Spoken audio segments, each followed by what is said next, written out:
मज़े की बात यह है, I was shooting Gunday and two states at the same time. So for me बदलाव ये ज़रूरी था कि उस थॉट प्रोसेस गुंडे जो एक अग्रेसिव एटीट्यूड से भरी फ्रंट फुटेड कमर्शियल मसाला फिल्म है, उससे बाहर निकल के टू स्टेट्स के कैरेक्टर में किरदार में घुसना. क्रिश पोल्स अपार्ट है दोनों character. So for me that psychologically was difficult because आप एक माहौल में घुसते हो, फिर 25-30 दिन बाद दूसरे माहौल में 25-30 दिन के लिए, फिर 25-30 दिन इस तरफ फुटबॉल की तरह था, कभी इस तरफ कभी उस तरफ. क्रिश की बात करें तो उसकी body language is very unlike a typical Punjabi. मेरे सारे जो घर वाले हैं they are typical Punjabis in the film. Loud voice, emotional बंदे हैं जो इमोशन दिखाते हैं, स्पेशली माई मदर. लेकिन मैं चुप सा हूँ, साइलेंट हूँ, इमोशनल हूँ, लेकिन ज़्यादा दिखाता नहीं हूँ. तो आँखों से बहुत चीज़ें बोलनी थी. मेरा जो ह्यूमर है पिक्चर में बहुत सार्कास्टिक है, डेड पैन है. आई थिंक अभिषेक वर्मन को मेरी शक्ल अच्छी लगी, जिस तरह मैं सार्कास्टिकली बात करता हूँ डेड पैन एक्सप्रेशन के साथ. तो he wanted to infuse that into the character. और उसकी आवाज़ मुझे सॉफ्ट करनी पड़ी. तो क्रिश की आवाज़ की बात करें, मैंने जानबूझ के एक नॉच लो ही रखा.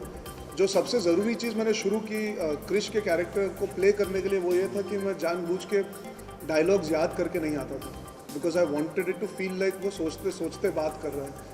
And I hope I've been able to pull that off because it adds a little bit of mumbling, jumbling, fumbling bit to Krish, which makes it seem like कि वो genuinely अनन्या से बात ऐसे करता है. It's not कि वो सोच समझ के calculate करके बात कर रहा है. So I've tried to do these small things which I hope people catch on. देखिए बहुत मुश्किल होता है to quantify it like that, but अभी हाल ही में मैं आगरा में शूटिंग कर रहा था तेवर के लिए.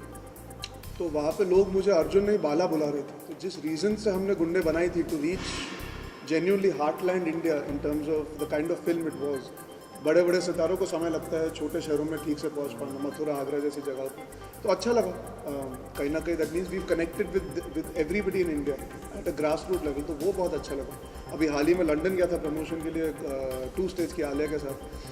और मेरी सारी पिक्चरें they've had a certain volatile violent setting, not very congenial to overseas cinema पर से, जो एक क्लीशे होता है कि ओवरसीज में फैमिली ऑडियंस और रोमांटिक पिक्चरें ज़्यादा चलती है. तो I also went by that cliché in my head कि मेरी फैन बेस उतनी नहीं होगी वहाँ पे, क्योंकि इस पिक्चर के बाद शायद और बढ़े. पर मैं बहुत शॉक्ड और सरप्राइज था कि वहाँ पे 40 साल की औरत थी. शी वॉज होल्डिंग बाला मेरे लाला का placard. There was a girl who started crying when I hugged her. तो it's very difficult to put one or two सबसे best compliment. I think to interact with every fan for me, especially since Gunday has released, has been very overwhelming. I have got compliments for doing coffee with Karan and comedy nights with Kapil also. तो मेरे लिए हर चीज़ मुझे अच्छी लगती है. जब लोग आके आपकी तारीफ करें, आपके साथ फ़ोटो खिंचवाएं, और ये लोग हमें जानते नहीं हैं.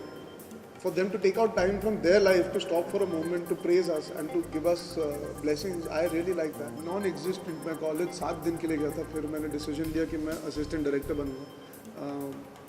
पर वो I was lucky and fortunate. My parents come, they understood what I wanted to do and they unfortunately or fortunately allowed me to be whimsical and say नहीं मुझे यही करना है. and I went and did that.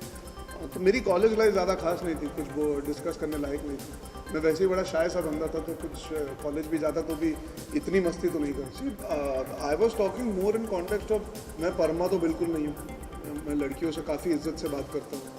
मैं जहाँ जगह मिले वहाँ सुसु करके नहीं आ जाता. परमा का जो कैरेक्टर है वो बिल्कुल मेरे से मिलता जुलता नहीं था. He molest a girl which is not something that I would ever do in my personal life. But that's another character. Gunday में I am playing a larger than life gangster, जो मैं नहीं हूँ. औरंगजेब में मैं गैंगस्टर का बेटा हूँ, जो मैं नहीं हूँ. तो this was the closest I felt in terms of understanding the world. ये जो दुनिया है ये हम सब की दुनिया है. कहीं ना कहीं हिंदुस्तान में ये कॉन्वर्सेशन अभी भी हो रही होगी कि यार अच्छा तू शादी कर रहा है, लड़की कहाँ से. ये बहुत आम चीज़ है. तो मुझे उससे कोरिलेशन मिला, कहानी से, दुनिया से. और क्रिश से मेरा इमोशनल कोरिलेशन इसलिए बना बिकॉज वो साइलेंट है, इमोशनल है, पर जताता नहीं है. और मैं बचपन से वैसा हूँ. मैं ज़्यादा इमोशन जताता नहीं हूँ, ना ही ज़्यादा बात करता हूँ क्या मेरी प्रॉब्लम्स है. तो क्रिश भी चुप चुप सा है इन चीज़ों को लेके.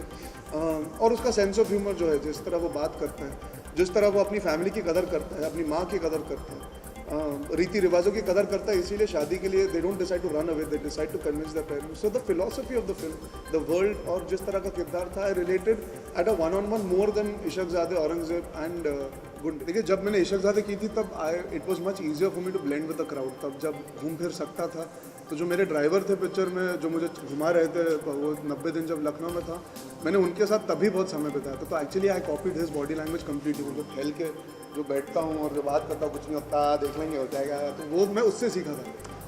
और छोटे शहरों में या जो मिडिल इंडिया है, उन शहरों में people are very proud of what they are. एक certain they are self made people. Cities में कभी कभी you see it is not the same. छोटे शहरों में वो जो भी है अपने बलबूते पे and they are very proud of that. तो वो आपसे रिस्पेक्ट से बात करेंगे, लेकिन सीना हमेशा चौड़ा रहेगा. तो मैंने ये चीज़ें पिकअप की थी जब मैं वहाँ था इतने दिनों. अब जब जाता हूँ तो इतना मौका नहीं मिलता लोगों से इंटरेक्ट करने का, जो कभी कभी मुझे अच्छा नहीं लगता. But it becomes a problem. एक से मिलो तो 50, 100, 150 लोग आ जाते हैं, तो प्रॉब्लम हो जाती है. But definitely one thing that makes me happy is उनको मेरा काम पसंद आ रहा है. और माहौल तो अभी भी सेम है. 2 साल पहले इसके साथ की थी, तो लोगों का व्यवहार अभी भी सिमिलर ही है. They are obviously now they get little more excited to see me. जहाँ तक 2 स्टेट्स की बात करें, जो रिएक्शन मुझे मिला है, जब तक ट्रेलर आए थे मैं सिर्फ आगरा में था, तो वहाँ पे obviously they were very excited about seeing me in a different अवतार. जैसे सब लोग कह रहे हैं कि इस बार आपने बंदूक नहीं पकड़ी. तो मुझे अच्छा लगा ये देख के कि लोग ये नोटिस करते हैं कि आप अलग किरदार निभा रहे हो. क्लीन शेवन हो इसमें, आपने चश्मे पहने हैं, कॉलेज को गोइंग बच्चे हो. और अच्छा लगा. And the youth over there was there. The Agra, in Agra जिस होटल में रह रहे थे, वहाँ पे हमेशा बच्चे आके बोलते थे they want to take photos with me. पहले बच्चे नहीं आके फ़ोटो लेते थे, पहले बच्चे डर जाते थे मेरी दाढ़ी देख के. तो अच्छा, I learn from everyone as much as possible. And obviously the fact that they have this experience makes them even better. I think they know how to use their experience. हमें कभी कभी क्या कोशिश करनी पड़ती है ताकि we can be so comfortable and relaxed in front of the camera. They are very much at ease. Individually अगर बात करूँ, अमृता जी के साथ मैं पहली पिक्चर कर चुका हूँ. एक औरंगजेब में वो विलन थी, इस बार मेरी माँ है. काफ़ी फ़र्क महसूस हुआ, पर बहुत ही उम्दा कलाकार है.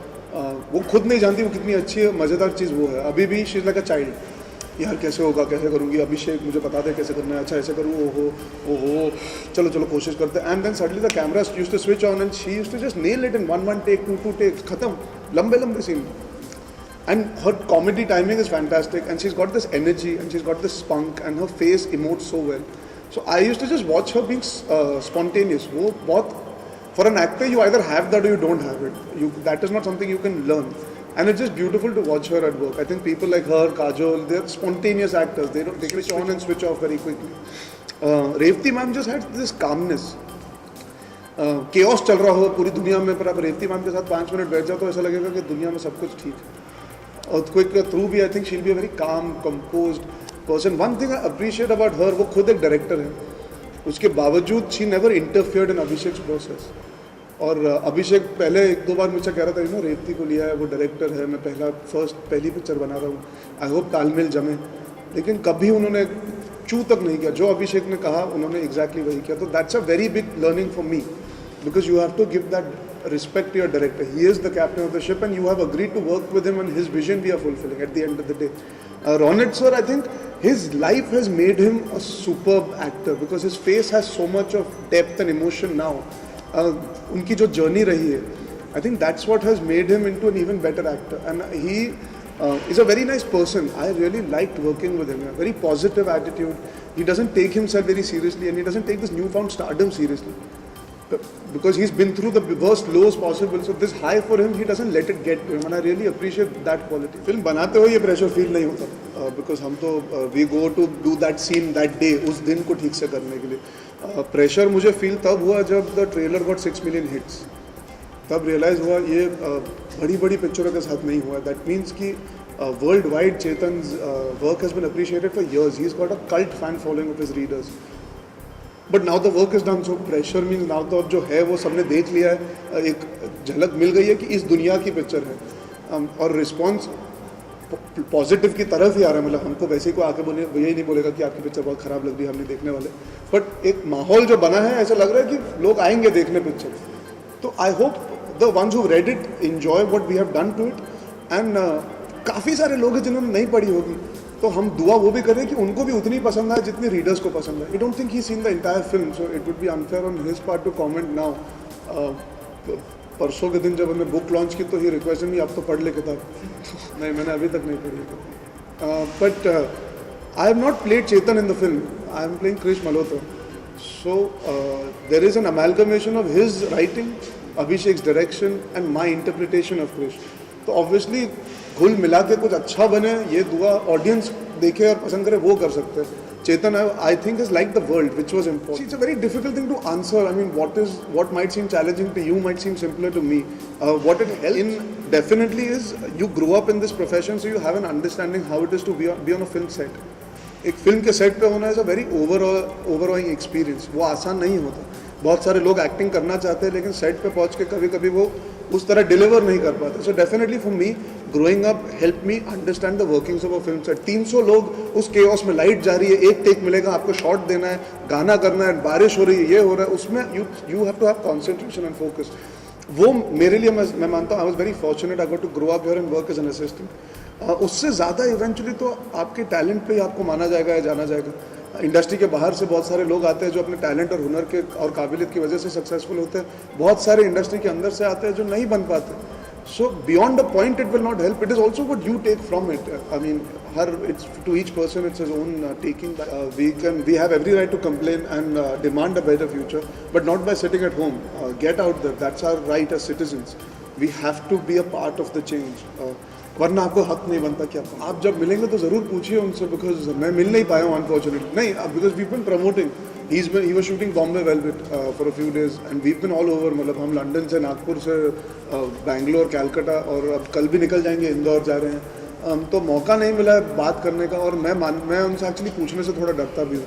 क्या है, I think he will be biased towards it right now because we are all emotional about the film. शायद 2 महीने पहले पूछता नहीं होता बिकॉज अभी हफ्ता भर बचा है तो everybody will want to feel good about it. और तभी मैंने जानबूझ के पूछा नहीं था जब उन्होंने देखी, बिकॉज मैंने खुद पिक्चर नहीं देखी अभी तक। तो I let the audience decide and then I ask Karan what. I am working with my father next. I think for me that's the nicest feeling in the world. मैं तेवर कर रहा हूँ उनके साथ with Sonakshi. I just did Finding Fanny with Saif's company, Saif and Dinoo, Illuminati film जिन्होंने Cocktail अब आजकल बनाई है दीपिका के साथ जो पिक्चर की है। So I've been fortunate that I've got to work with fantastic banners. Obviously, I was launched by Yashraj, so for me, I made a dream debut in terms of production house, and my film did well. So वो सोने पे सुहागा था। अगर नया director हो, definitely you look at a producer because you want to know कि the producer is there to guide the director. They can put up the film properly. एक mounting होगी, एक certain making होगी, स्ट्रेस कम होगा shooting बना करने में। Picture की प्रमोशन में रिलीज़ का तरीका होता है, आज प्रमोशन कितना मायने देती है, मायने देता है हर पिक्चर में, वो सब जानते हैं। So all those factors obviously I would like to have a good producer backing something where I am working hard for him and the director. पर ये नहीं है कि I am averse to working with new producers either, but फिर director has to have that sensibility that he can work in correlation with the new producer. तो बहुत सारे factors होते हैं, but I have been very very lucky time and time again. I have said this, I work very hard and I've worked very hard to be where I am, but I've also had the fortune of working with arguably very very intelligent people who are producers and directors. तो करण and आदि both are producer directors, उससे बहुत फ़र्क भी पड़ा। जी बिल्कुल, मेरी ख्वाहिश है, पता नहीं कब होगा पर मैं करना ज़रूर चाहूँगा। My first love is direction honestly, that's how I decided to be a part of this profession. वो करते करते करते जो एक जर्नी बनी, आज मैं कैमरा के सामने हूँ, लेकिन पीछे जाके ज़रूर कुछ ना कुछ बनाना चाहूँगा। I think this journey now that I am taking on as an actor will help me hopefully be a better and more emotionally capable director to pull off good cinema in the future for our country and our fans.